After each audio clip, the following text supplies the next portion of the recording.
ازيكم يا حبايبي واهلا بكم في فيديو جديد. النهارده نعمل مع بعض كفتة الرز باللحمة. هنشوف هنعملها ازاي دلوقتي.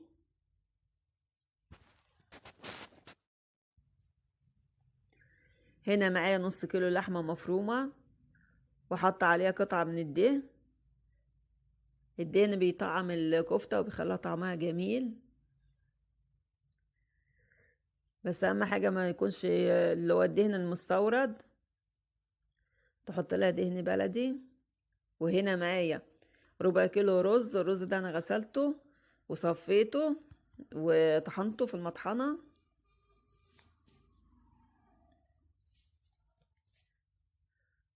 وهنا معايا حوالي 3 معالق من خضرة مشكلة. ومعايا بصلاية متوسطة، هاخد نصها دلوقتي ونصها هنحتاجه في الاخر. وهنا معايا التوابل اللي هحطها للكفتة.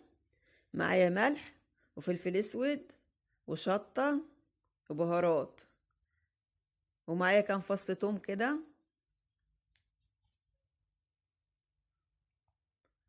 التوم ده انا هطحنه مع الكفتة، هفرمه في الكبة دلوقتي.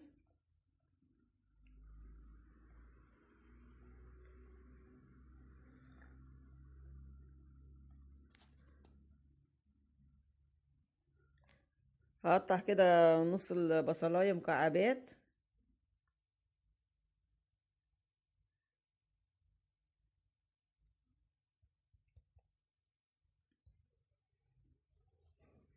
جرب الكفتة بالدهن وهتشوف الفرق من غير دهن والفرق بالدهن الكفتة.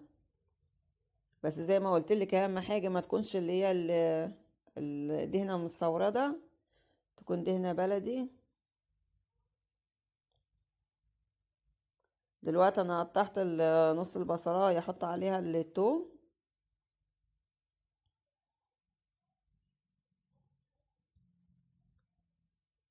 هجيب الكبة،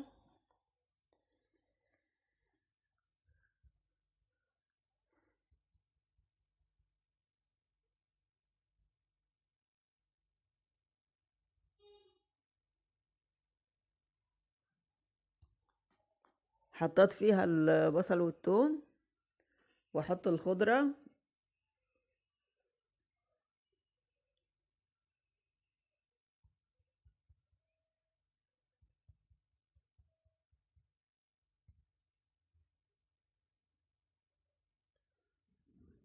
افرمهم الاول.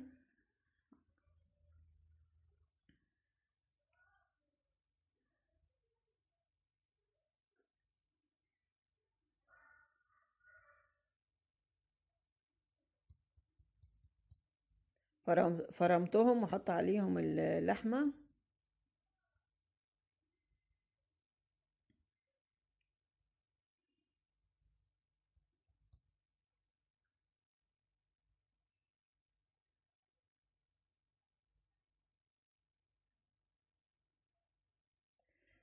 بفرمهم مع بعض كلهم.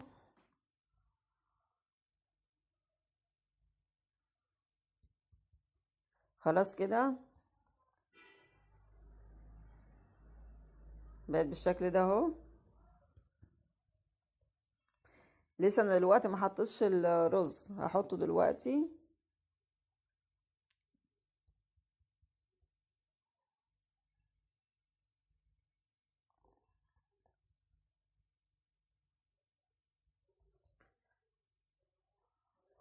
بضيف الرز، بس طبعا انا نسيت احط السكينة بتاعة الكبة. هنضطر افضي الكبة دلوقتي من الحاجات اللي فيها واحط السكينة وافرمهم مع بعض.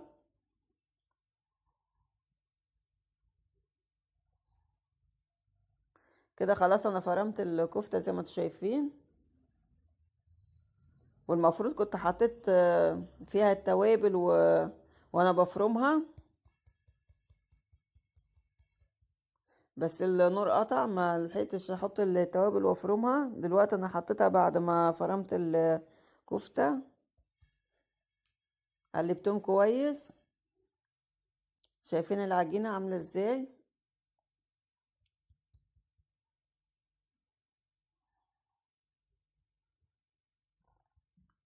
دلوقتي هصبحها، اعمل منها كور ومنها صوابع.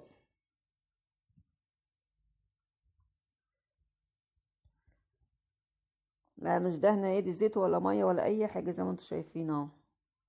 اذا اسواق الكفته الصيامي بعملها بتبقى بنفس الطريقه كده، والفطاري برضو بنفس الطريقه. في ناس كتير بتعمل الكفته لازم تدهن ايدها زيت علشان الكفته ما تلزقش في ايديها، لكن ده علشان اللحمه كتيره فيها فما بتلزقش في الايد. كيلو اللحمه انا بحط له نص كيلو رز، ونص كيلو اللحمه بحط له ربع كيلو رز زي ما انتوا شايفين كده. انا النهارده عامله نص كيلو لحمه بس، لازم اللحمه تبقى اكتر من صبعت كل الكفته اللي معايا اهي. دلوقتي هحمرها وارجع لكم تاني نشوف هنعمل فيها ايه.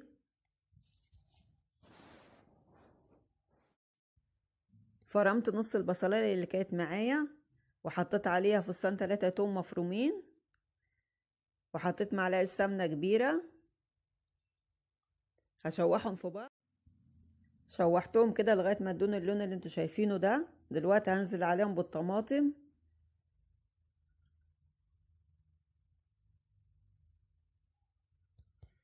نزلت عليهم بالطماطم اهي. الطماطم هتتسبك، احط لها توابل، احط لها ملح وفلفل اسود وبهارات، واسقط فيها الكفته. الطماطم بعد ما اتسبكت كويس حطيت فيها الكفته، هتاخد غلوتين واطفي عليها واغرف طبق ونشوفه مع بعض.